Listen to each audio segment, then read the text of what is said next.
फिर करेंगे तब समझ लेंगे। एप्लीकेशन में जो हम मतलब करते हैं ये ना, अगर मैं बिल्कुल इसको बेसिक से स्टार्ट करूँ, बिल्कुल बेसिक में हमने फिज़िक्स के अंदर भी किया था, वर्क डन के अंदर किया था। हमने एक कहा था कि अगर जो टोटल वर्क डन निकालते थे, हमने बनाया था कि अगर मैं किसी मान लो कभी फोर्स लगाता हूँ किसी चीज़ के ऊपर, और फोर्स लगने की वजह से कोई डिस्प्लेसमेंट हो जाती है, इस तरीके से है मेरी एप्लीकेशन ऑफ फोर्स। इस तरीके से मैंने कहा मेरा इनिशियली जो अपना अपना ऑब्जेक्ट होता था वो एक्स ए पे था और वो शिफ्ट होके एक्स बी तक चला गया है। बच्चे टिक जाओ, एक्स ए और एक्स बी है, तो ये हमारी डिस्प्लेसमेंट ओवरऑल इतनी आ जाती है। और इधर को हम फोर्स की बात कर रहे हैं कि हमारी फोर्स लग रही है, तो हम जो स्मॉल वर्क डन निकालते थे, स्मॉल वर्क डन क्या होता था, F D x force into small displacement. वो स्मॉल डिस्प्लेसमेंट के लिए हम क्या कहते थे, भाई मान लो इतनी सी डिस्प्लेसमेंट हो रही है बीच में कहीं, और इतनी सी डिस्प्लेसमेंट के लिए हम क्या करते थे, ऐसे करके ये बना देते थे। हम ये कहते थे ये डी एक्स अपना स्मॉल डिस्प्लेसमेंट है, ये हमारी फोर्स लग रही है, तो स्मॉल वर्क डन आ गया। तो small work done F into d x करके ये तो एरिया ऑफ दिस रेक्टेंगल आ गया, दिख रहा है ना, ये तो एरिया ऑफ रेक्टेंगल आ गया। और अगर मैं टोटल वर्क डन निकालना चाहता हूँ तो मैं इसको इंटीग्रेट कर दूंगा। जब मैं इसे इंटीग्रेट करूंगा तो इंटीग्रेशन के अंदर देखो एफ ऑलमोस्ट कांस्टेंट है, चेंज क्या हो रहा है हमारा, मेनली डिस्प्लेसमेंट की बात करें तो डिस्प्लेसमेंट कहाँ से कहाँ जा रही है, एक्स ए से एक्स बी के बीच में। तो जब एक्स ए से एक्स बी के बीच में मैं इसे इंटीग्रेट करके सॉल्व करता था तो अपने पास ये पूरा जो एरिया आएगा, एरिया अंडर द कर्व, इस कर्व के नीचे जितना भी एरिया आता था ये सारा क्या आ जाता था, हमारा वर्क डन आ जाता था।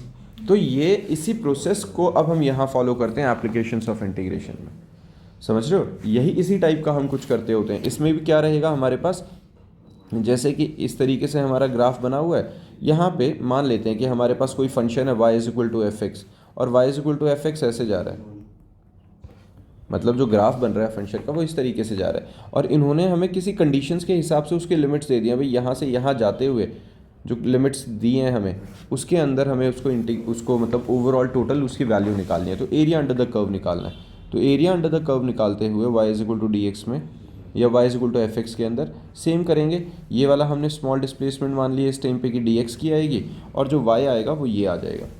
तो अगर मुझे यहाँ पर x is equal to a और x is equal to b के बीच में निकालना था, तो देखो जो स्मॉल एरिया निकलेगा वो क्या निकलेगा, y डी एक्स, स्मॉल निकलेगा, स्मॉल एरिया निकला y डी एक्स, और टोटल एरिया के लिए क्या करेंगे, इसको इंटीग्रेट करेंगे x is equal to a से लेके x is equal to b तक।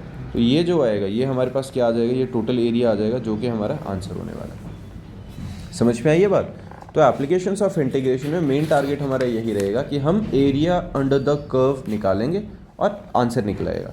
अब इसको करने के लिए हमारे पास मेन एक बहुत आसान सी जो चीज़ें हैं, आसान कहो या कुछ कहो, जो हमारा एरिया अंडर द कर्व निकालने के लिए हमें कोनिक सेक्शन वाला पार्ट बहुत ज़रूरी है। जिसको कोनिक सेक्शन नहीं आएगी उसे थोड़ा सा इसमें प्रॉब्लम आने वाली है। कोनिक सेक्शन के लिए मैं बहुत बेसिक सी चीज़ों से शुरू कर रहा हूँ, एक दो करके मैं बताता जाऊँगा जहाँ जहाँ जैसा जैसा क्वेश्चन आता जाएगा। जैसे सबसे पहले हमारे पास क्या आता है बच्चे, सर्कल्स आते हैं, ठीक है। सबसे पहले हमारे पास जब हम सर्कल की बात करते हैं तो सर्कल क्या होता था, सर्कल की इक्वेशन अपने को पता है, एक्स माइनस एच की whole square plus y minus k की whole square is equal to r square होता है। और एच और के क्या होते थे हमारे सेंटर के कोऑर्डिनेट, एक्स और वाई स्टैंडर्ड होगा, आर हमारा रेडियस होता है। जैसे एग्जैक्टली अगर ऐसा कुछ है, ये हमारे पास कोऑर्डिनेट आ जाते हैं एच और के, और आर हमारा आ जाता है रेडियस। तो इसकी स्टैंडर्ड इक्वेशन इस तरीके से, अगर ये ओरिजिन पे होगा तो x square plus y square is equal to r square है, ठीक है। ये निकलता कैसे है, जैसे इसके एक्स वाई मैंने पॉइंट माने तो डिस्टेंस फॉर्मूला लगा और कुछ नहीं है, सिंपल यही होती थी सर्कल की इक्वेशन। तो इस सर्कल की इक्वेशन के हिसाब से अब मान लो, अब एक क्वेश्चन करके दिखा रहा हूँ मैं, मतलब जो जो टॉपिक आता जाएगा मैं उसकी इक्वेशन बताता जाऊँगा। ये मत सोचना कोनिक सेक्शन जिसको नहीं आता है तो कैसे होएगा, तो कोनिक सेक्शन वाला पार्ट मैं क्लियर करता जा रहा हूँ। अब देखो इन्होंने बोला है फाइंड द एरिया, सबसे आसान क्वेश्चन है ये, फाइंड द एरिया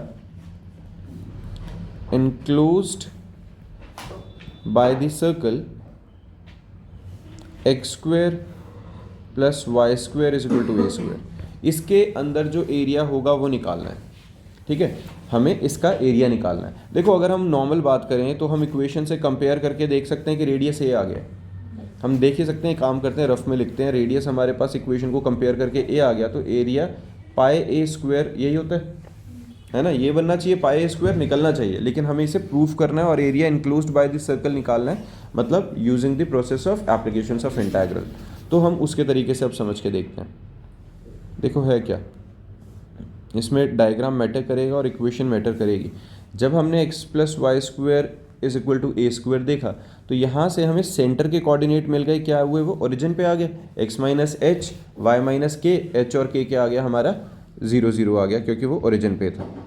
ये देखो हम यहाँ पे कुछ अज्यूम नहीं कर रहे हैं कि वो सेंटर ओरिजिन पे है कि नहीं, हमने कंपेयर किया है बच्चे।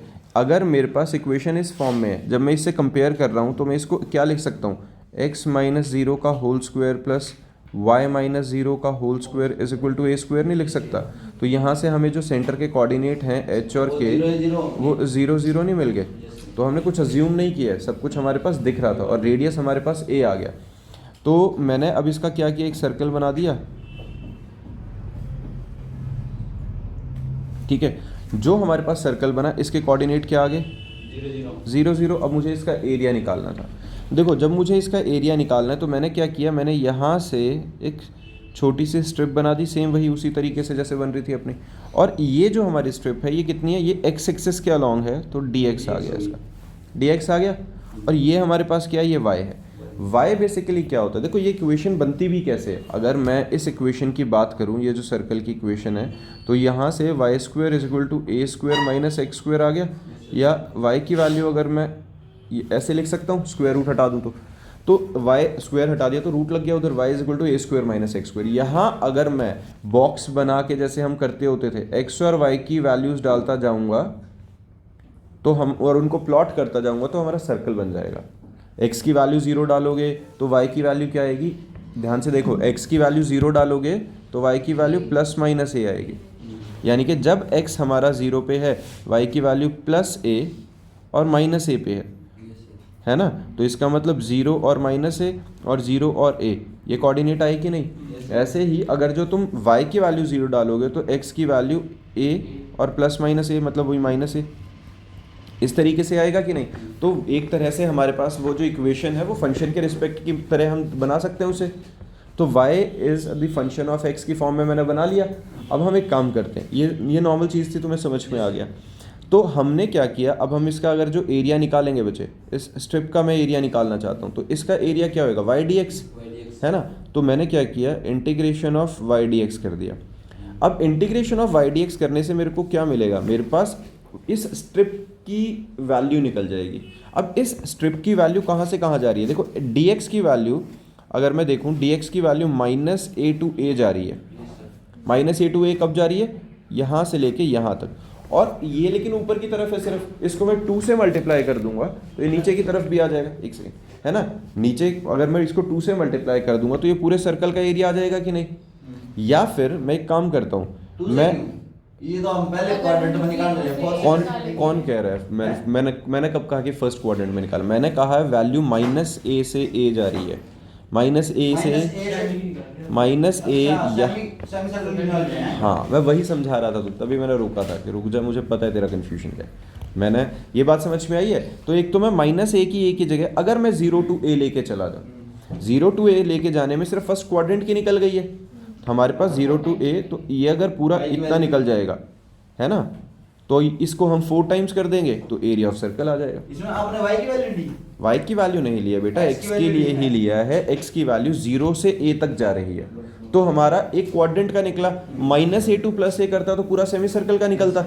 ये बात समझ रहे हो कि क्रैमिंग नहीं है, कुछ भी लॉजिक है। dx की वैल्यू कहाँ से कहाँ खिंच रही है, बात समझ में आई है, पता चल गया ना dx की वैल्यू। अब देखो y की जगह पे हमारे पास क्या है, y की जगह पे स्क्वायर रूट ऑफ नहीं, क्योंकि पूरे के अंत केस में dx नीचे की तरफ नहीं जा सकता, उस वेरिएशन के लिए हमें 2 से ही मल्टीप्लाई करना पड़ेगा। तो ये अब देखो, ये मैंने इंटीग्रेशन कर दिया, 4 यहाँ 0 टू a के बीच में इंटीग्रेशन डाल दिया। अब a square minus x square का अपने पास स्टैंडर्ड फॉर्मूला था, है ना। हमारे पास क्या था, सुनो, under root of a square plus x square, under root of x square minus a square minus x square, ये सबसे ज़्यादा मतलब डोमिनेटिंग फॉर्मूला है इस चैप्टर के अंदर। सबसे ज़्यादा ये अंडर रूट के अंदर जो स्टैंडर्ड फॉर्मूलाज हैं, इंटीग्रेशन कोई लंबी चौड़ी नहीं लगेगी, सिर्फ इसी टाइप की लगेंगी। तो ये फॉर्मूलाज याद होने चाहिए तुम्हें। तो इसका जो हमारे पास इंटीग्रेशन का फॉर्मूला होता है वो होता है x/2 square root of x square a square minus x square plus a square by 2 sine inverse x by a, A plus C। ये आ गया। और इस प्लस सी नहीं आएगा इसमें, अब ध्यान रखना क्यों नहीं आएगा, क्योंकि प्लस सी आता है इनडेफिनेट इंटीग्रेशन में, ये डेफिनेट इंटीग्रल्स है जिसके अंदर हमें लिमिट्स दे रखी हैं, तो लिमिट दे रखी हैं तो हमारे पास लिमिट स्ट्रेट अवे पुट हो जाती है। तो इंटीग्रेशन ये, हाँ ये ए स्क्वायर माइनस एक्स स्क्वायर का फॉर्मूला है, integration of a square minus x square का स्टैंडर्ड फॉर्मूला, ये याद रखना है, इसका कुछ और नहीं है। अब हम क्या करेंगे, वैल्यूज डाल देते हैं, अपर लिमिट माइनस लोअर लिमिट, यही होता है। जब हमने अपर लिमिट डाली एक्स की जगह पे a by two, a square minus a square, ये तो ज़ीरो आ गया, plus a square by two sine inverse a by a, ये आया, माइनस लोअर लिमिट डालेंगे तो क्या आएगा, देखो जीरो इंटू एक्स की जगह पे हमने जीरो डाली है, जीरो इंटू समथिंग तो पूरा जीरो ही रहेगा, ये भी खत्म हो गया, plus a square upon two sine inverse of zero आ गया, जीरो बाई ए जीरो, ऐसा कुछ बन गया। तो ये देखो फोर, ये तो part a square a by two तो खत्म ही हो गया, यहाँ बन गया a square by two sine inverse one, sine inverse one, one कब होता है हमारे पास, यही आ गया ना, साइन इनवर्स वन आ गया, तो ये आएगा 90 डिग्री पे, साइन इनवर्स वन को हम लिखेंगे sine 90, that is pi by two, ऐसा कुछ बनेगा। साइन इनवर्स से साइन इनवर्स कट गया, ये बात समझ में आई। और plus a square sine inverse zero क्या होगा, साइन जीरो, एक सेकेंड, ठीक है, तो ये तो सारा जीरो हो गया, इनवर्स से साइन कटा, zero into a square zero, तो ये क्या बच गया, four into a square by two into pi by two, that is, मैं इसको ऐसे लिख लूँ, pi a square by four, ये आ गया, फोर से फोर कटा तो pi a square, it is the area of the circle, जो हमें ऑलरेडी वैसे भी पता था इस क्वेश्चन में, तो वैसे इंक्लूड कर सकते थे। तो आसान है, दिख रहा है कि इसके अंदर टफ नहीं है, एरिया ऑफ द सर्कल बेटा, बात समझ में आई है, ठीक है। देखो अब जो हमने ये क्वेश्चन किया है, इसी को कोई भी बच्चा अगर ये कहे कि नहीं मेरे को दूसरे तरीके से समझना है या कुछ और करना है, तो देखो हमारे पास था x square plus y square is equal to a square था, ऐसा था। सेंटर कोऑर्डिनेट अभी भी एच और के जो हमारे आएंगे वो जीरो और जीरो आ जाएंगे, रेडियस हमारे पास अभी भी ए आया है। उसी क्वेश्चन को एक और तरीके से समझा रहा हूँ, सुनो। इसमें क्या रहेगा, देखो जैसे ये सर्कल है, ये ठीक है। अब कोई स्टूडेंट ये कहता है कि मैं यहाँ भी तो स्ट्रिप बना ही सकता था, क्या दिक्कत है इसमें, तो है ना। तो इसमें देखो जब मैं ऐसे करूँगा तो यहाँ पे dy बन गया और ये x बन गया, तो जो हमारे पास x की वैल्यू निकलेगी वो निकलेगी a square minus y square under the root. और देखो इसका भी ओरिजिन से निकल कर वैल्यू कहाँ तक कहाँ जा रही है, 0 टू a, तो y की वैल्यू भी 0 टू a जा रही है। तो जब मैं इंटीग्रेट करूँगा, अभी स्ट्रिप का एरिया क्या निकलेगा, इसका निकलेगा x into d y, integrate करेंगे 0 to a, answer ultimately same आ जाना है, ठीक है। और इसको 4 से मल्टीप्लाई कर देंगे तो 4 हो पाएगा। नहीं सब कुछ सेम है, क्या पड़ेगा बताना, ए स्क्वायर माइनस, पीछे भी तो ये देखो ज़रा, पीछे भी ए स्क्वायर माइनस एक्स स्क्वायर था, यहाँ पे ए स्क्वायर माइनस वाई स्क्वायर है, क्या फ़र्क पड़ेगा उसमें, ठीक है, विद रिस्पेक्ट टू वाई हो गया ना। तो अल्टीमेटली जो सॉल्व करके आंसर आएगा 0 टू a के बीच में, वो तो फिर से पाई ए स्क्वायर ही निकल जाना है। तो जिस मर्जी तरीके से कर सकते हो, ये कोई बाउंडेशंस नहीं होती है, क्लियर है। से इसी तरीके से एलिप्स का हो सकता है, वो भी क्लोज है, उसमें भी कोई फ़र्क नहीं पड़ेगा। इसके बाद एक नेक्स्ट टाइप आती है, जिस टाइम पे दो चीज़ें किसी सर्टेन एरिया को बाउंड करेंगे। मतलब जैसे यहाँ पर ये एक अकेला ही फिगर ऐसा था जिसने एक एरिया इनक्लोज कर लिया था। अगर मैं बात करता हूँ, मान लो हमारे पास है अपना पैराबोला, ठीक है, अगर हमारे पास एक पैराबोला है मान लो, तो जो पैराबोला है उसके अंदर, अब पैराबोला याद है सबको, यस सर। पैराबोला क्या होता था, y square is equal to 4ax, y square is equal to minus 4ax, x square is equal to 4ay, x square is equal to minus 4ay। ये हमारे पास पैराबोलास क्या था, एक क्वाड्रेटिक रिलेशन बनता है जब x और y के बीच में, तो ये हमारे पास क्या बनते होते हैं, पैराबोलास बनते हैं। पैराबोला में वाई स्क्वायर का मतलब y की वैल्यू प्लस माइनस में निकलेगी, तो जब y square is equal to 4ax है तो y की वैल्यू प्लस में और y की वैल्यू नेगेटिव में, दोनों तरफ जाएगी। और अगर ये यहाँ माइनस 4ax होता तो ये लेफ्ट हैंड साइड में बन जाता। समझ रहे हो? तो ये y square is equal to 4ax की यहाँ पे हमारी वो अपना ग्राफ कर्व बन गया है, और y square is equal to -4ax का यहाँ बन गया है। अगर किसी को कोनिक सेक्शन बहुत ज़्यादा डिटेल में समझना भी है, देखना भी है, तो भाई मैंने +1 की मैं जो PDF है वो दे दूंगा, उसके अंदर और ज़्यादा एलेबरेटेड है, वरना इससे ज़्यादा ज़रूरत नहीं है तुम्हें। फॉर्मूले चाहिए। फॉर्मूलाज चाहिए और अंडरस्टैंडिंग चाहिए बस। और ये देखो -4x है, वो तो वो नहीं बन गई क्या इमेजिनरी वैल्यू। इमेजिनरी कैसे बनी? अंडर है नीचे -9। हाँ तो इमेजिनरी नहीं आएगी, 4a की अकॉर्डिंगली कुछ a की वैल्यू ऐसी होगी। अच्छा, x square is equal to तो नेगेटिव वाले में 4ay x के इक्वल टू -4y। और ये आएगा x square is equal to -4ay। ये बात समझ में आई है? तो ये हमारी इसकी पैराबोला की इक्वेशन है। ये तब है जिस टाइम पे हमारा वर्टेक्स 0 0 पे लाई कर रहा था, ओरिजिन पे लाई कर रहा था। अगर कुछ फिर भी कोई बच्चा मतलब किसी बुरी समय में तुम्हें लगता है भाई हम तो फिर भी कंफ्यूज होंगे, हमें नहीं पता चल रहा कि कौन सा ग्राफ कहाँ को कैसे बनना है, तो एक सिंपल तरीका होता है, डब्बा बना के वैल्यूज़ डाल के देख लो।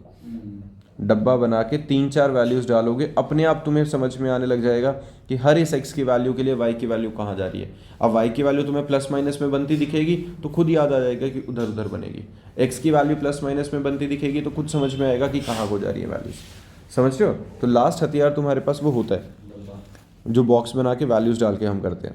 इसके बाद चलो अब मैं क्वेश्चन करा रहा हूँ। देखो यहाँ लेकिन एक प्रॉब्लम थी। अब मान लो हमारे पास, हमने क्वेश्चन के अंदर बोला हुआ है कि हमारे पास एरिया इसमें निकालना है अपने पास, y square is equal to 4ax वाला या x square is equal to 4ay का कुछ ऐसा है, इसका निकालना है। तो इसका तो एरिया हो ही नहीं सकता क्योंकि ये तो अनगिनत है, ऊपर की तरफ ओपन फेस है, तो अनलिमिटेड चला जाएगा। तो इस सिचुएशन में हमारे पास कोई एक और चीज़ आएगी जो कि एरिया को बाउंड करेगी।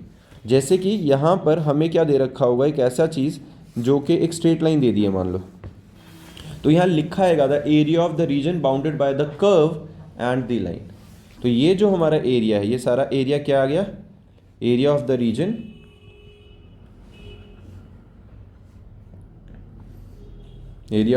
Bounded by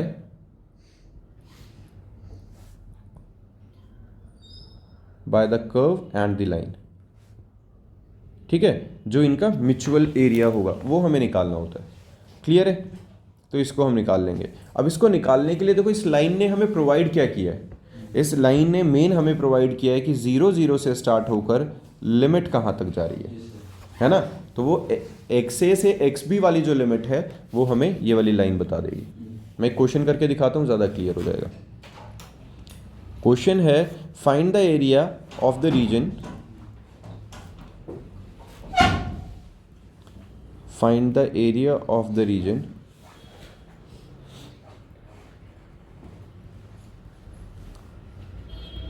bounded by the curve y is equal to x square and the line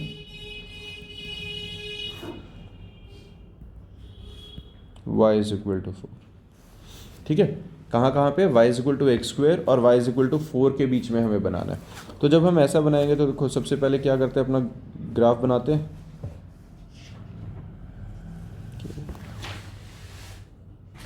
चलो देखो बच्चे, अब यहाँ पे हमारे पास गिवन है y is equal to x square, जो हमारे पास इक्वेशन गिवन है y is equal to x square, मतलब y सिमेट्रिकल लाइन है, x की वैल्यू प्लस माइनस में, तो x की वैल्यू प्लस माइनस में मतलब y is equal to x square और y is equal to 4। y is equal to 4 का मतलब स्ट्रेट लाइन है। देखो अब समझो, ये भी जिसको नहीं पता बताता हूँ अभी मैं, मतलब वैल्यू 0 से 4 जाओगी। ये देखो ये हमारे पास क्या बन गया है, y is equal to x square. कैसे पता? अगर किसी को लगता है कि नहीं हमें तो ये नहीं पता चल रहा है तो भी सीधा ही है वो डब्बा बना के देख लो, वरना तो सीधा दिख रहा है एक्स स्क्वायर है जिसके ऊपर स्क्वायर होता है, वो प्लस और माइनस में जाएगा अपने पास। तो y और x, y की वैल्यू 0 डाली तो x की भी वैल्यू 0 डाली, ये स्टार्ट वर्टेक्स इसका ओरिजिन से हो गया। अगर मैं y की वैल्यू 1 डालता हूँ तो x की वैल्यू प्लस माइनस 1 खुलेगी, तो एक बार +1 और एक बार -1, और इस तरीके से वो ग्राफ बनता जाएगा। पता चल गया? हमारे पास इस तरीके का मिल गया। अब हमारे पास जो नेक्स्ट चीज़ हमें दे रखी है वो दे रखी है y is equal to 4। y is equal to 4 का मतलब 1 2 3 4 ये कोई पॉइंट आ गया, तो यहाँ से एक y इज इक्वल टू 4 से एक स्ट्रेट लाइन चली जाएगी। ये हमारे पास इसकी इक्वेशन आ गई। अब अगर मुझे इसका एरिया निकालना है तो देखो हम क्या करेंगे, यहाँ से एक स्ट्रिप बना लेते हैं। ये बन गई है स्ट्रिप, ये क्या बन गया है dy और ये बन गया है x। और ये dy की वैल्यू कहाँ से कहाँ जा रही है, 0 से 4 तक, है ना, 0 से 4 तक dy की वैल्यू जाएगी। तो अगर मैं 0 to 4 को इंटीग्रेट करके और इसको 2 से मल्टीप्लाई कर दूं तो दोनों साइड का एरिया आ जाएगा कि नहीं, है ना। तो मैं क्या करूँगा, integration of 0 to 4 twice of x dy, और x की वैल्यू क्या निकलेगी यहाँ से, जब मैं x की वैल्यू निकालूंगा तो y is equal to x square है, x is equal to square root of y। बात ठीक है। तो ये वैल्यू मैं डाल देता हूँ ट्वाइस ऑफ 0 to 4, x की जगह हमने क्या डाल दिया, रूट y dy। क्लियर है। अब इसको इंटीग्रेट कर देते हैं, twice of integration of under root y का फॉर्मूला हमारे पास इंटीग्रेशन क्या निकलेगा, y की पावर 3/2 इंटू 2/3, 0 to 4 ऐसा कुछ। तो ये आ गया 4/3 हमने बाहर लिखा, x की जगह एक बार डाल दिया 4 की पावर 3/2 माइनस 0, तो ये आएगा 4/3। 4 को क्या लिखेंगे, 2 का स्क्वायर रेस्ट इंटू 3/2 लिख दूँ मैं, तो ये कितना आ गया 4/3 इंटू 2 की पावर 3 इज 8, 32/3 स्क्वायर यूनिट। ये पक्का लिख देना दोनों में स्क्वायर यूनिट। स्क्वायर यूनिट का मतलब क्या हुआ, जो भी, क्योंकि एरिया निकाल रहे हैं अल्टीमेटली, तो सेंटीमीटर स्क्वायर मीटर स्क्वायर जो भी निकलेगा हमारा आ जाएगा। ये पता चला है, इजी था। इस तरीके के साथ हमारी जो है मतलब एक 8.1 ख़त्म हो सकती है। पर मैं एक और क्वेश्चन कराता हूँ, वो क्वेश्चन थोड़ा सा ट्रिकी है, अच्छा है। ये वाला क्वेश्चन समझना ज़रा, अभी बताता हूँ। देखो बच्चे, ये क्वेश्चन है जो हमारे पास, find the area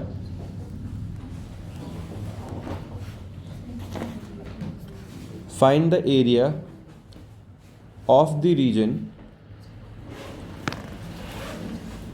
in the first quadrant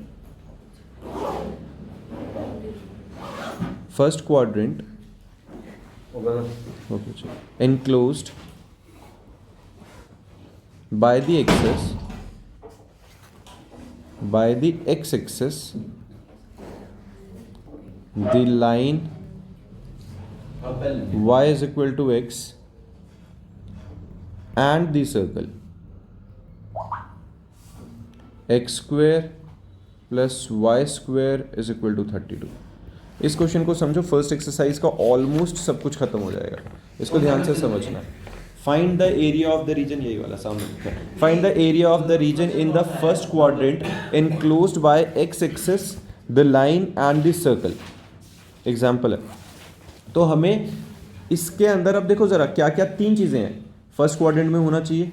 एक लाइन दे रखी है हमें, और साथ में इन्होंने क्या दे रखा है, हमारे पास एक सर्कल दे रखा है। अब देखो डायग्राम बनाते हैं, उससे सब कुछ क्लियर होता जाएगा।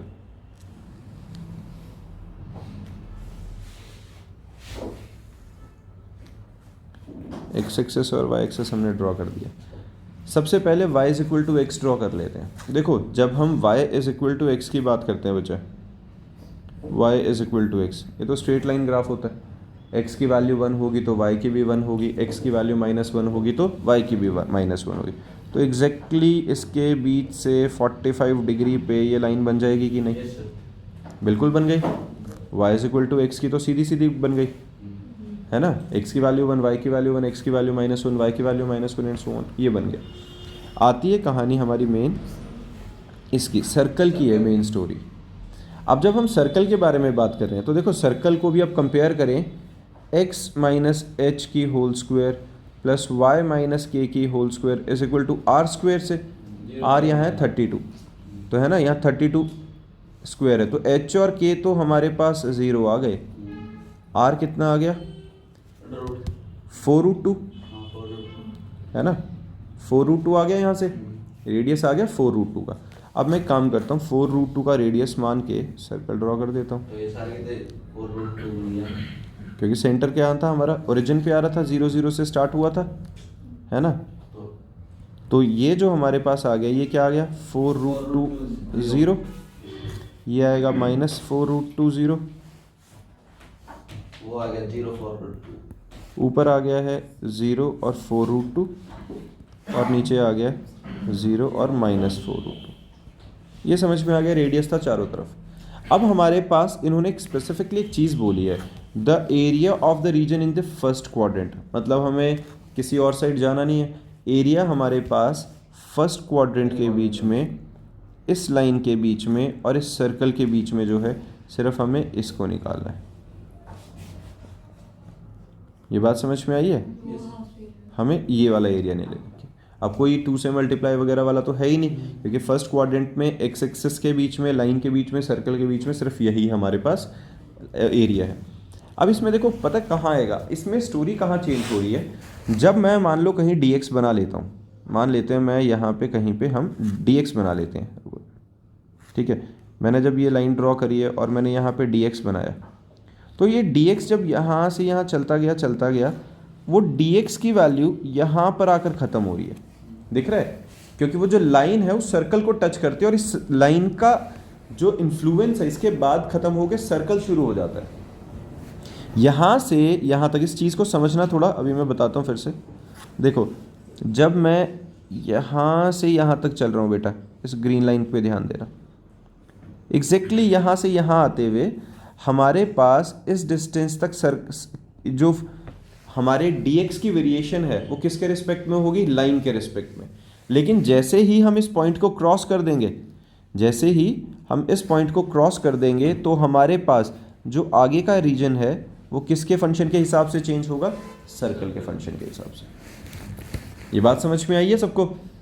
ये क्लियर है बच्चे? देख, जिस टाइम पे हम ग्रीन लाइन वाले पार्ट पे देख, जब ग्रीन लाइन पे अपने पास ये वाली जो स्ट्रिप है ये चेंज होगी, इस स्ट्रिप का मान लो अगर एरिया चेंज होगा, तो ये किसके फंक्शन के हिसाब से चेंज हो रहा है?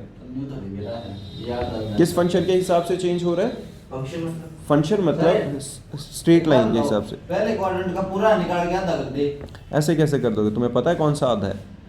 हाँ वही नहीं पता है, ऐसे नहीं कर सकते, क्योंकि हमें ये नहीं पता है कि वो बीचों बीच एग्जैक्टली उसको सर्कल को 2 हाफ में डिवाइड कर रही है कि नहीं। अभी आपने बोला तो 45 डिग्री पे लाइन जा रही है, हमें सर्कल का एग्जैक्टली आधा पार्ट है कि नहीं वो तो तुमने डिच कर दिया ना चीज को। वो तो क्वाड्रेंट में आ गया, आधा ही हो गया ना फिर। यार मेरी बात समझो, क्वाड्रेंट में आ गया ये तो जुगाड़ कर दिया ना तुमने। क्या हर बार सर्कल इसी तरीके से बनेगा?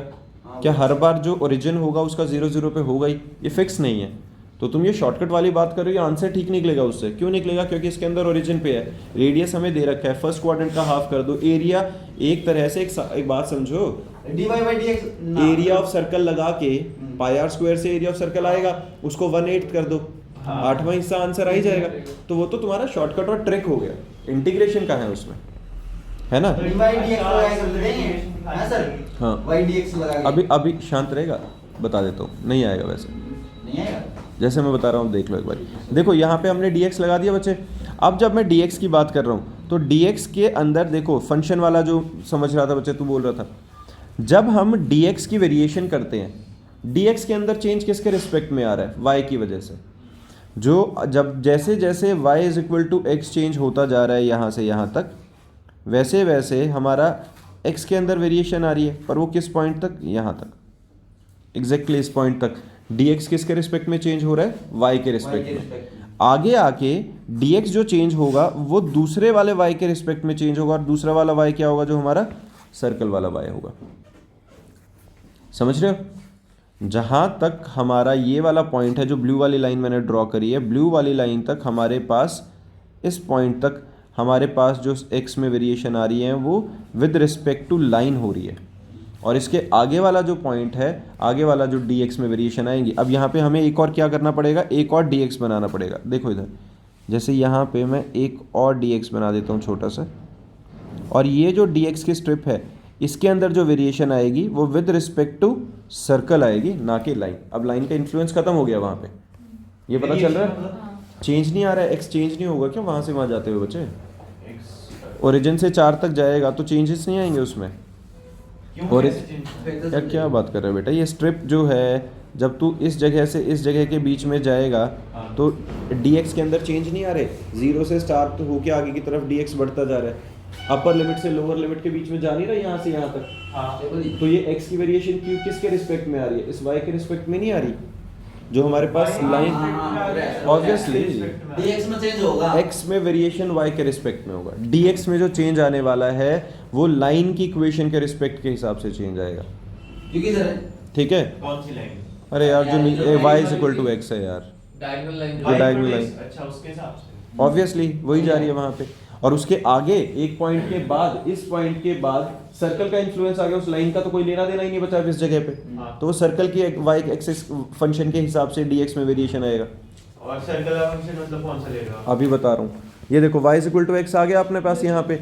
अब इसको मैं दो पार्ट्स में बांटता हूँ। पहला लेकिन एक इशू है यहाँ पे, हमारे पास इसके कोऑर्डिनेट नहीं है, 0 से a के जो कोऑर्डिनेट है, और इस पॉइंट का नाम b रख लेते हैं, a के कोऑर्डिनेट नहीं है, तो हम a के कोऑर्डिनेट कैसे निकालेंगे? a के कोऑर्डिनेट आएंगे इस कॉमन पॉइंट के हिसाब से। कॉमन पॉइंट कौन सा है? ये कॉमन पॉइंट जहाँ पे हमारे एक्सेस y एक्सेस और ये हमारा सर्कल इंटरसेक्ट कर रहा है, y is equal to x, y is equal to x वाली लाइन, और वो जो सर्कल है जहाँ पे इंटरसेक्ट कर रहा है वो कॉमन पॉइंट के हिसाब से हमारे नीचे स्ट्रेट लाइन ड्रॉ कर देंगे। देखो अब क्या होगा, हाँ जी 4√2 नहीं आएगा, तो रेडियस ऊपर थोड़ी ना जा रहा है, रेडियस ऊपर कैसे जाएगा? रेडियस तो y एक्सिस पे घूम के उधर जा रहा है, ये वाला थोड़ी ना, ये वाला जो डिस्टेंस है ये 4√2 कैसे हो सकता है? ठीक है, तो देखो हम क्या करेंगे, y is equal to x और सर्कल है x square plus y square is equal to 32। तो मैं एक काम करता हूँ, y की जगह भी x लिख दूँ, क्योंकि दोनों का म्यूचुअल पॉइंट है वो, तो दोनों इक्वेशंस उस जगह पे जब इंटरसेक्ट कर रही हैं तो दोनों एक दूसरे को सेटिस्फाई करेंगी। तो एक्स स्क्वायर प्लस वाई की जगह पे x डालेंगे तो x square is equal to 32, x square is equal to 16, x की वैल्यू आ गई प्लस माइनस 4, मतलब प्लस माइनस 4 यहाँ और प्लस माइनस 4 यहाँ, मतलब ऐसा ही हुआ 4 4 पे है ना, यहाँ पे क्या हुआ, एक 4 और 4 पे यहाँ इंटरसेक्ट कर रही है और 4 और 4 पे ही यहाँ इंटरसेक्ट कर रही है। ये बात समझ में आई है? बात समझ में आई? तो हमारे पास, हमें तो ऊपर वाले क्वाड्रेंट से मतलब है, तो ये डिस्टेंस कितना आ गया यहाँ से, इस लाइन के हिसाब से ये डिस्टेंस आ गया 4 आ गया डिस्टेंस। जो a के कोऑर्डिनेट आ गए हैं, जो a के कोऑर्डिनेट आ गए हैं वो कितने आ गए हैं? 4 और 0। बात समझ में आई? पता चल गया? तो अब हम जब इंटीग्रेट करेंगे तो हमारे पास क्या आएगा, y dx 0 to 4, इससे कौन सा एरिया निकल जाएगा हमारा? ये वाला सारा, ये निकल गया y dx is equal to 4 से, इतना एरिया निकल गया।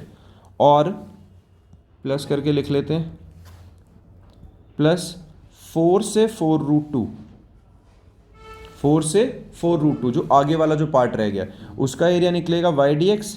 अब यहाँ जो y निकलेगा वो किसके हिसाब से निकलेगा? सर्कल के हिसाब से, y is equal to 32 minus x square under the root. तो ये क्या बनेगा? 0 to 4, यहाँ तो y रहेगा क्योंकि x is equal to y वाली लाइन यूज़ हुई है, लाइन के रिस्पेक्ट में हुआ है, प्लस और यहाँ होएगा 4 से 4√2 और y की जगह डलेगा square root of 32 minus x square d x. अब इंटीग्रेट कर दोगे, दोनों को प्लस कर देना, हमारा आंसर आ जाएगा।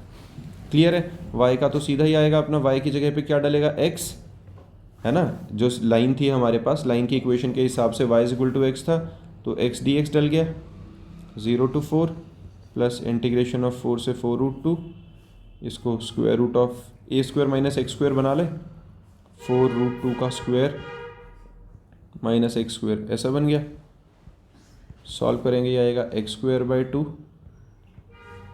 0 से 4 प्लस इसका जो हमारा a square minus x square का फॉर्मूला लग जाएगा पूरा, ठीक है, वो लगा के वैल्यूज़ डालोगे। ये फॉर्मूला कहाँ से रखे हैं? ए स्क्वायर में इंटीग्रेशन में ये बुक में मिल जाएंगे, मैं लिख के दे दूंगा, ठीक है। a square minus x square का हमारे पास जो सीधा सीधा फॉर्मूला होगा हम वो लिख देंगे। आप आएंगे अभी? हाँ ठीक है, ये बात समझ में आई? इस तरीके से हमारी पूरी फर्स्ट एक्सरसाइज ख़त्म हो जाती है।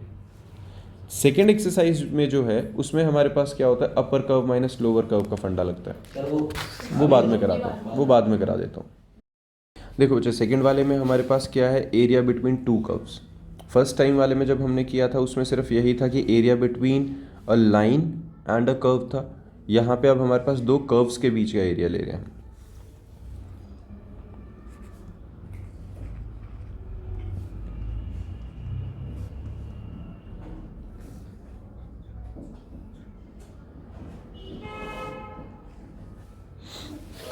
दो कर्व्स का मतलब क्या हुआ, देखो जैसे अगर हमारे पास ये हमने ड्रॉ की है लाइन, तो इसके अंदर हमारे पास ना दो कर्व किस तरीके से आएंगे। इंटीग्रेशन मतलब बेसिक सारा एरिया निकालने भी तो होता है। हाँ, सारा एरिया से ही लेना देना और तो कुछ है ही नहीं, एप्लीकेशन ऑफ इंटीग्रेशन का मतलब ही है ना। तो देखो जैसे हमारे पास एक कर्व है ऐसे करके, और डेरिवेटिव स्लोप देता था ना। डेरिवेटिव स्लोप देता है स्मॉल चेंज के लिए। डेरिवेटिव होता है पूरी वैल्यू में से एक छोटे टाइम की इंस्टेंटेनियस की वैल्यू, और जो इंटीग्रेशन dv by dt होता है। हाँ। तो अगर मैं a को into dt कर दूं तो मेरे पास dv आ जाएगा ना? dv आ तो जाएगा, एरिया अंडर ग्राफ निकाल एरिया अंडर द ग्राफ आएगा, एग्जैक्टली वही होता है। तो अब इंटीग्रेशन बेसिकली स्मॉल वैल्यू से टोटल वैल्यू तक लेके जा रहा है, तो पूरा एरिया आ रहा है, और डिफरेंशिएशन पूरी वैल्यू से वो इंस्टेंटेनियस के लिए लेके आ रहा है, तो वो स्मॉल तभी स्लोप आ जाता है उस टाइम में।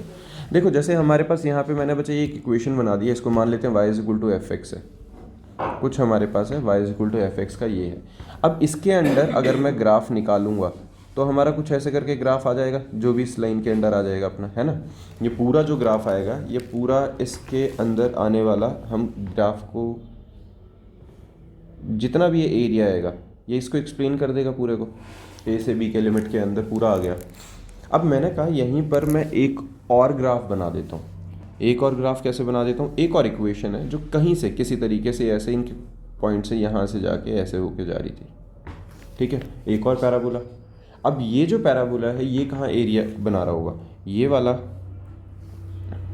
ये कहीं एरिया कर रहा होगा, ये सारा एरिया आ जाएगा इसके अंदर। तो हमें क्या निकालना होता है इस केस में, हमें निकालना है बच्चे कॉमन एरिया। कॉमन एरिया कौन सा है, जो ऊपर वाले और नीचे वालों के बीच में एरिया आता है, ये वाला area between the two curves, इन दोनों के हिसाब से।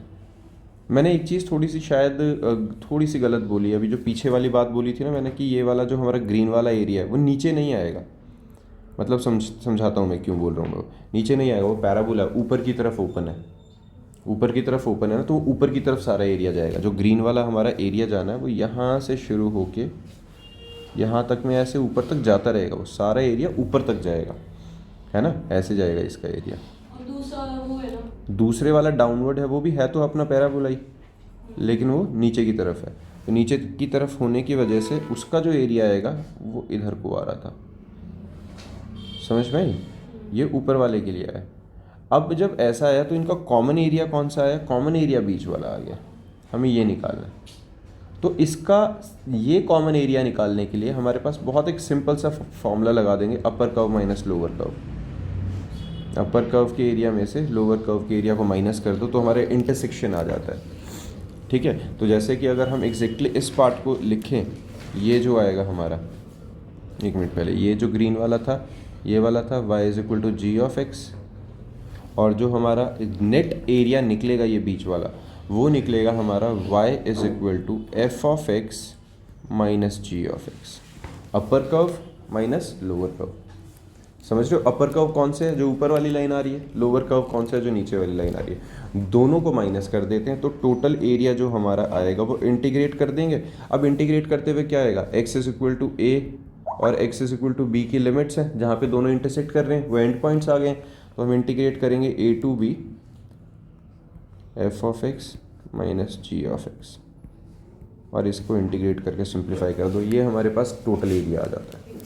बात समझ में आई है। जैसे मर्जी हो, जितना मर्जी ब्रेक हो जाए, किसी सिचुएशन में हो कि भाई दो ग्राफ्स हैं आपस में, जैसे साइनोसॉइडल वेव्स दो टकराए हैं आपस में, तो उस केस में भी यही रहेगा। जैसे कि अगर जो मान लो मैं तुम्हें ये कहता हूँ कि ऐसा हो जाता है,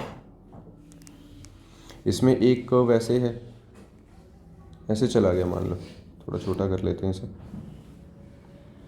है ना, ऐसे गया, और एक दूसरा कर्व आ जाता है जो कि ऐसे जा रहा है, तो भी इसके अंदर जो कॉमन एरिया है वो यही वाला पार्ट आ रहा है, दिख रहा है ना। तो दो कर्व ओवरलैप हो गए उसमें, फिर ओवरलैप हो गया तो फिर तो बच्चा सेम एरिया आ जाएगा, उनका कॉमन एरिया क्या बनेगा, जहाँ पे दोनों ही हैं उसमें कुछ अलग निकलेगा ही नहीं, है ना। तो इंटरसेक्ट होना करना है, तो यहाँ पे तो इंटरसेक्ट वाला एरिया ले रहे हैं। इंटरसेक्ट वाला एरिया नहीं ले रहे, हाँ, तो जब तुम बोल रहे हो कि ओवरलैप कर रहे हैं तो उनका तो सारा ही एरिया, ओवरलैप होने का मतलब तो ये नहीं हो गया कि दोनों कर्व सेम हो गए, दोनों कर्व सेम होने के बाद ही होगा ना। तो देखो बच्चे इसमें क्या करेंगे, x is equal to a upper curve minus lower curve. अब यहाँ फ़र्क समझना, पहले वाले केस में जब x टू b है, x a टू b है, तो अपर कर्व कौन सा है, वाइट वाला, लोअर कर्व कौन सा है, रेड वाला। जैसे यहाँ लिख लेते हैं वाइट वाले को y is equal to f of x, और मैं ग्रीन से रिप्रेजेंट कर लेता हूँ इसे, या रेड से ही रहने दो। ये जो रेड वाला है हमारा y is equal to g of x, ऐसा ठीक है। तो ये जो हमारा बीच का एरिया आएगा, ये एरिया कैसे निकलेगा, ये हमारे पास निकलेगा integration of fx a to b f of x minus g of x. तो फिर उल्टा हो जाएगा। बात समझ में आई। लेकिन ऐड करेंगे। हाँ इस वाले, हाँ फिर उन्हें ऐड करेंगे। और इस वाले केस में क्या होएगा, अब इसकी लिमिट लिख लेते हैं। यहाँ से मान लेते हैं ये लिमिट आ रही थी हमारी c तक, तो ये b से c तक गया, और अपर कर्व कौन सा आ गया अब यहाँ पे, g ऑफ x, है ना। y is equal to g of x minus f of x. बात समझ में आई है। और टोटल एरिया के लिए क्या करेंगे, इन दोनों को आपस में प्लस कर देंगे। पता चला, क्लियर है। तो सीधा सा इसी तरीके से करना है हमें, बस ये ध्यान रखना है कि अपर कर्व कौन सा आ रहा है और लोअर कर्व कौन सा आ रहा है, ठीक है। मैं अब एक काम करता हूँ, मैं तुम्हें एक इंटीग्रेशन एक क्वेश्चन करके दिखाता हूँ, उसमें बहुत ज़्यादा क्लियर हो जाएगा। ये कंसेप्ट तो बहुत आसान है, और जनरली बताऊँ इससे ज़्यादा इसमें टफ है भी नहीं कुछ। इसी टाइप के क्वेश्चन हैं, इसी तरीके से हमें करना पर इसका है। एरिया देखो क्वेश्चन कराता हूँ मैं। जैसे हमारे पास है क्वेश्चन में, find the area of region bounded by the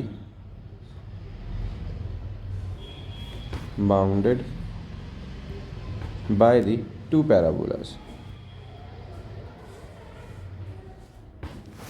to parabola. और एक पैराबोला इसमें क्या है, y is equal to x square, और एक हमारे पास है y square is equal to x.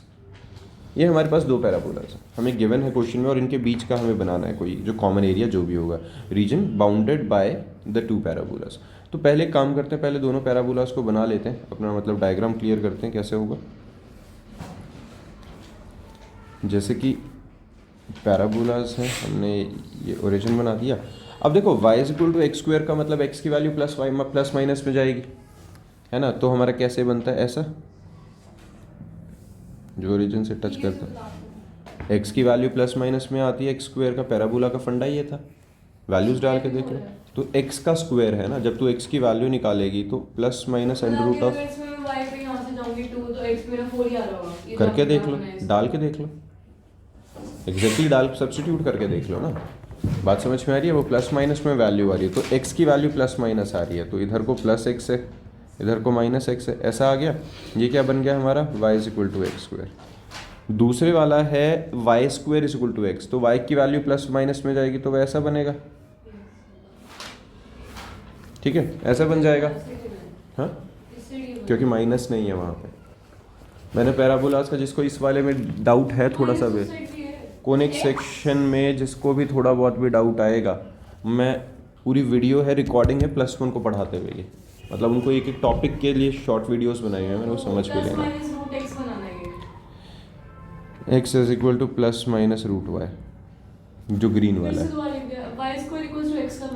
y square is equal to x का जब मैं बनाऊंगा तो हमारे पास क्या बनेगा, y is equal to plus minus root x, ये बन गया।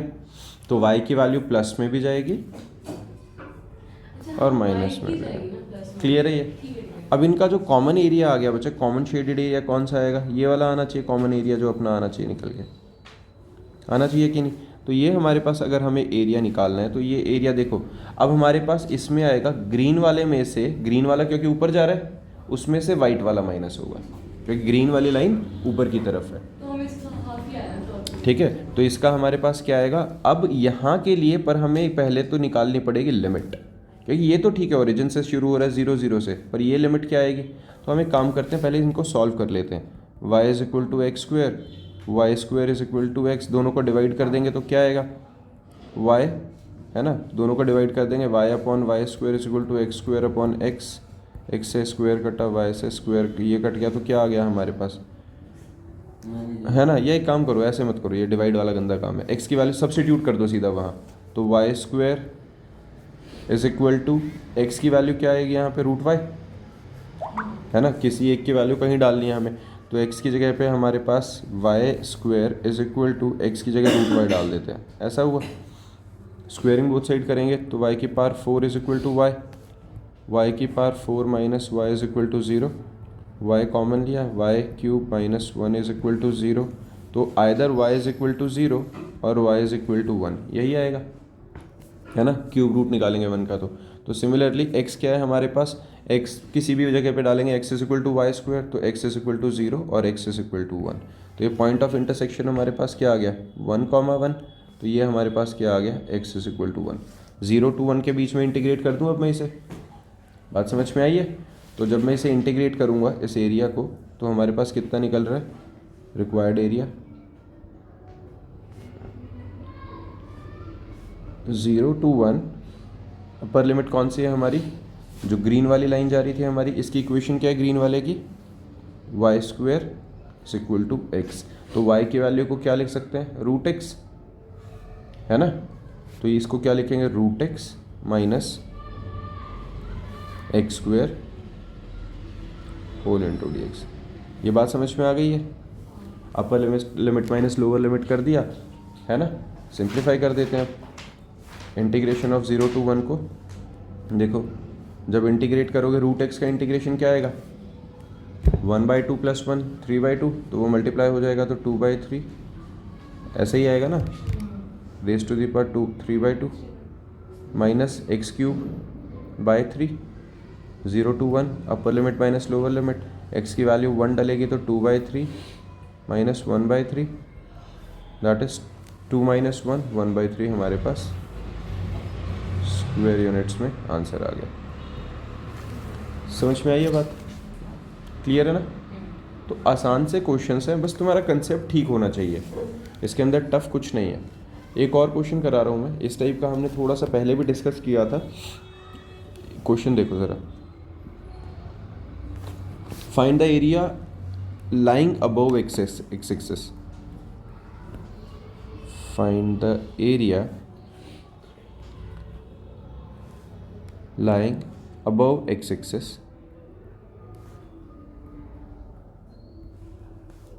and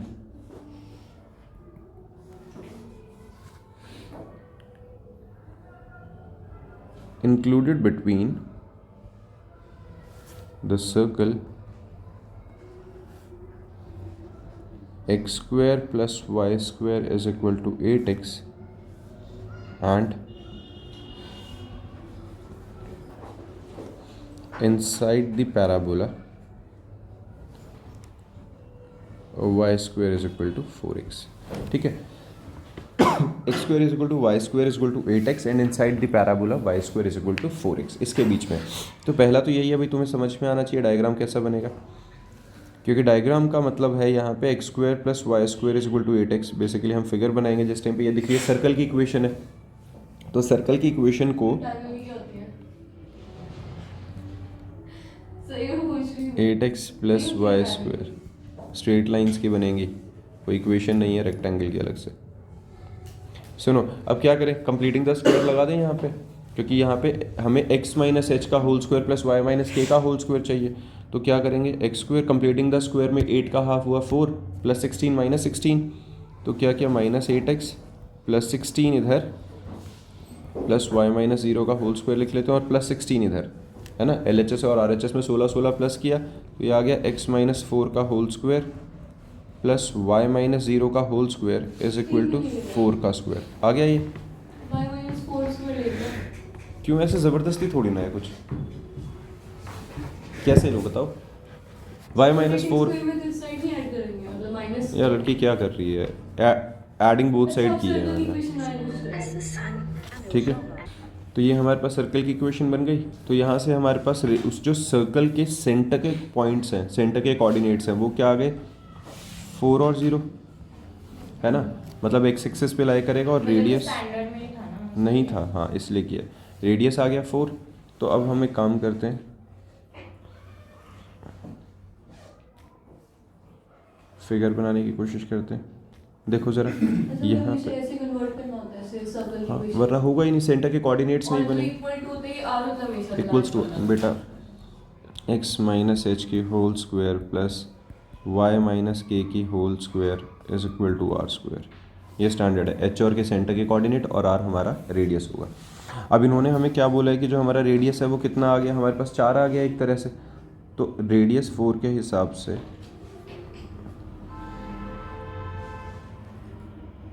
ठीक है, तो हमारे पास जो बन गया है ये देखो सेंटर के कोऑर्डिनेट क्या आ गए हैं 4 और 0,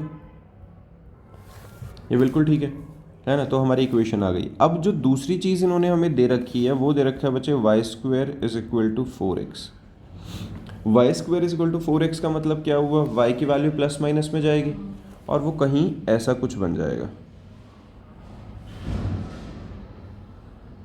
ऐसा कुछ बन रहा है। तो मतलब मुझे जब भी सॉल्व करना है ऐसे रफली बनाऊं हमेशा। हाँ, रफली ही बनाना है, एग्जैक्ट नहीं बनेगा। पर एक बात समझो, मुझे सपना कैसे आया कि वो वहीं पे काट रहा है, क्योंकि प्लस माइनस है ना। नहीं वो बात नहीं, ये इंटरसेक्टिंग पॉइंट यहाँ बिल्कुल एग्जैक्टली मैंने डायमेट्रिकली एंड्स पे अभी बताता हूँ कैसे आया। y² is equal to 4x और जो हमारे पास इक्वेशन थी x² plus y² is equal to 8x, इनको सॉल्व करें, कॉमन पॉइंट आ जाएगा इनका। इंटरसेक्टिंग पॉइंट तभी आएगा ना जब इनको सॉल्व करें। तो y² is equal to 4x डाल दो, y² plus 4x is equal to 8x, है ना, यही बन गया। y² की जगह मैंने 4x डाल दिया तो x² प्लस 4x आ गया ना। तो ये आ गया हमारे पास x² माइनस 4x is equal to 0, x common ले लेते हैं, x minus 4 is equal to 0। तो या तो x इज इक्वल टू 0 है या x इज इक्वल टू 4 है। और y के अंदर जिस टाइम पे ये वैल्यू सब्सटीट्यूट करेंगे, किसी भी इक्वेशन में डाल देते हैं, इसमें डाल देते हैं, तो y की वैल्यू 0 आएगी और अबर और y की वैल्यू ही 4 आएगी। ये प्लस माइनस में आ जाएंगे मैक्स जो होगा कुछ, है ना, इसके अलावा तो कुछ फ़र्क नहीं पड़ेगा। तो हमारे पास intersecting point either these points are at 0 0 और 4 4 और 4 और -4 यही आए हैं। पर इन्होंने स्पेशली एक चीज़ बोली थी कि सिर्फ फर्स्ट क्वाड्रेंट के अंदर निकालना, अबव एक्सिस, मतलब हमारा जो एरिया है वो एरिया हमारा एक्स एक्सिस के ऊपर रहेगा, ये यहाँ तक नहीं आने वाला, है ना। तो हमारा ये वाला एरिया आएगा सिर्फ, ठीक है। ये बोलना है ऊपर वाला आएगा, ठीक है, ये क्यों आएगा आप समझो, रुको, वो छोटे वाला पार्ट नहीं आएगा क्योंकि कॉमन एरिया सर्कल और पैराबोला के बीच में है। वो जो तू बोल रही है वो पैराबोला नीचे होता है एरिया, उसके बीच वाला आएगा, ये ठीक है। अब यहाँ पे देखो, इसको इस एरिया को निकालते हुए हमें ध्यान क्या देना है कि ये दो पार्ट्स में डिवाइडेड है बच्चे।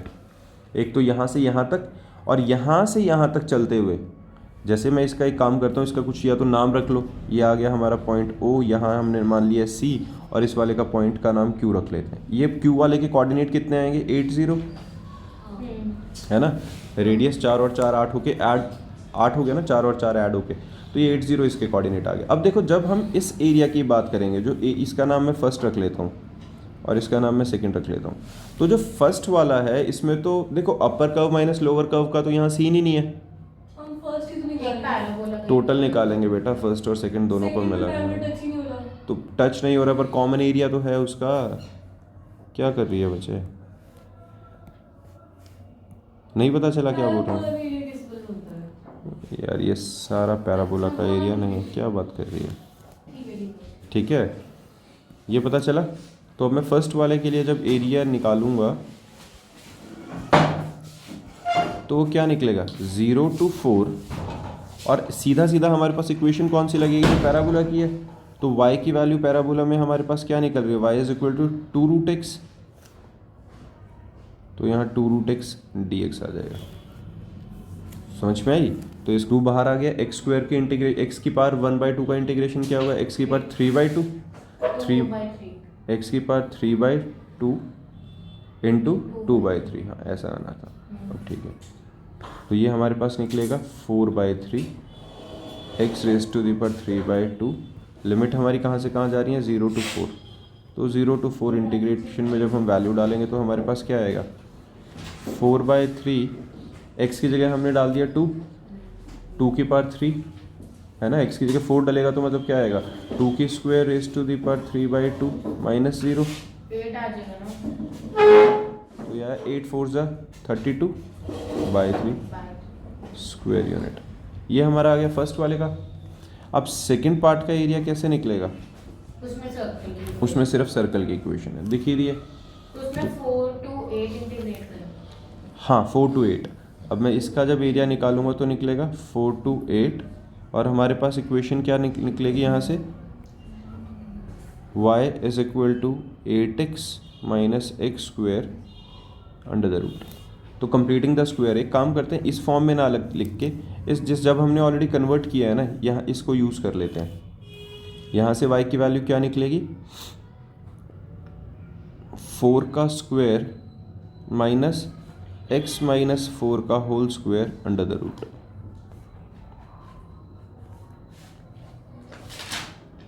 ये बनी कि नहीं, ये फॉर्म बन गया। इस फॉर्म को यूज़ कर लेते हैं। यहाँ तो हमारे पास बना square root of 4 minus x minus 4 का होल स्क्वायर। अब a square minus x square कर सकते हैं, 4 का स्क्वायर था, a square minus x square का इंटीग्रेशन लगा देंगे, एक्स माइनस 4 को टी पुट कर देंगे, सीधा सीधा लिमिट चेंज करेंगे, इंटीग्रेट करेंगे, जो भी आएगा हमारा ये स्क्वायर यूनिट में ये आंसर आ जाएगा सीधा ही। अब तो इन दोनों को ऐड कर देना, आंसर आ गया। क्लियर है? अगर जैसे अभी तो अलग आ रही थी बट अगर छोटे कभी दोनों का एक साथ आ रही जैसे मतलब अगर सर्कल और पैरेलल का दोनों आ रहा हो वैसा नहीं होगा, दोनों हो सकता है, क्यों नहीं हो सकता? उसमें मैं क्या ऐड कर दूंगा? हाँ, दोनों के कर्व की इक्वेशन ऐड कभी नहीं हो रही है, सब्ट्रैक्ट ही होंगे दोनों केसेस में ना, अपर कर्व माइनस लोअर कर्व लग रहा है। ठीक है, बाकी एग्जाम्पल्स करोगे 2-3 तरह के एग्जाम्पल है, काफ़ी अच्छे से हैं। जैसे अभी वो ट्रायंगल वाला भी आएगा, एक क्वेश्चन आता है ऐसा जैसे जिसके अंदर ना, हाँ बाद में एक ऐसा आता है जिसके अंदर जैसे हमारे पास ना लाइंस दे रखी होती हैं, हमें एक लाइन ऐसे दे रखी है, एक लाइन ऐसे दे रखी है, एक लाइन ऐसे दे रखी है, और हमें इस ट्रायंगल का एरिया निकालना होता ये है। Last example. हाँ, तो हम क्या करते हैं, हम करते क्या होते हैं, यहाँ से यहाँ तक का एरिया अलग निकालते हैं पहले, इसके लिए इस लिमिट्स के बीच में। पहले तो इनके परपेंडिकुलर ड्रॉ करते हैं। वो तो परपेंडिकुलर ड्रॉ करते हैं ताकि y की वैल्यू 0 पुट कर दोगे तो x की वैल्यू आ जाएगी ना उस इक्वेशन में। तो हमारे पास ये एरिया आ गया, फिर हम क्या करते हैं, फिर इसका एरिया निकाल देते हैं, इन दो के बीच में इसका आ जाता है, ट्रायंगल का माइनस कर देते और इनका एरिया निकाल के फिर नीचे वाले ट्रायंगल का एरिया माइनस कर देते हैं, और इसमें से इस वाले का माइनस कर देते हैं जो ये वाला है। हैं। तो अपर कर्व जिस टाइम पे इसमें क्या हुआ, ऊपर वाली लाइंस की इक्वेशन से y dx करके ऐड कर दिया, और ये लास्ट वाला जो नीचे वाले बच जाता है इसको माइनस कर दिया। ये एग्जांपल है, और इस टाइप का क्वेश्चन आता भी है पेपर में, बहुत इजी सा है, कुछ भी नहीं है। पर इसमें छोटी सी एक ट्रिक कहाँ आएगी ना, जब तुम्हें पॉइंट्स दे देंगे, ये इनके कोऑर्डिनेट्स नहीं, मतलब ये जैसे इनके कोऑर्डिनेट्स दे दिए हैं, सिर्फ इक्वेशन नहीं दी है, तो तुम्हें इक्वेशन बनानी पड़ेगी पहले। लाइन की कोई वैसे नहीं होती है। तो हमें क्या करना पड़ेगा, पहले equation of a straight line बनानी पड़ेगी, y माइनस i वाला। जो वाला, हाँ जो भी, मतलब जो जिस मर्जी तरीके से 1 पॉइंट फॉर्म होती है, पॉइंट स्लो फॉर्म होती है, 2 पॉइंट फॉर्म होती है, जिस मर्जी वे से तुम कर सकते हो। y minus y1 is equal to y2 minus y1 over x2 minus x1 into x minus x1, इस फॉर्म को यूज़ करके हम बना सकेंगे। क्लियर है? इस आपके मतलब एप्लीकेशन हाँ ठीक है, तो इस तरीके से इन इक्वेशंस को यूज़ करके तुम ये कर सकते हो। इसके अलावा कुछ और है नहीं, आराम से करते जाओ, मिसलेनियस है, चैप्टर खत्म हो गया। अभी साइंस करेंगे।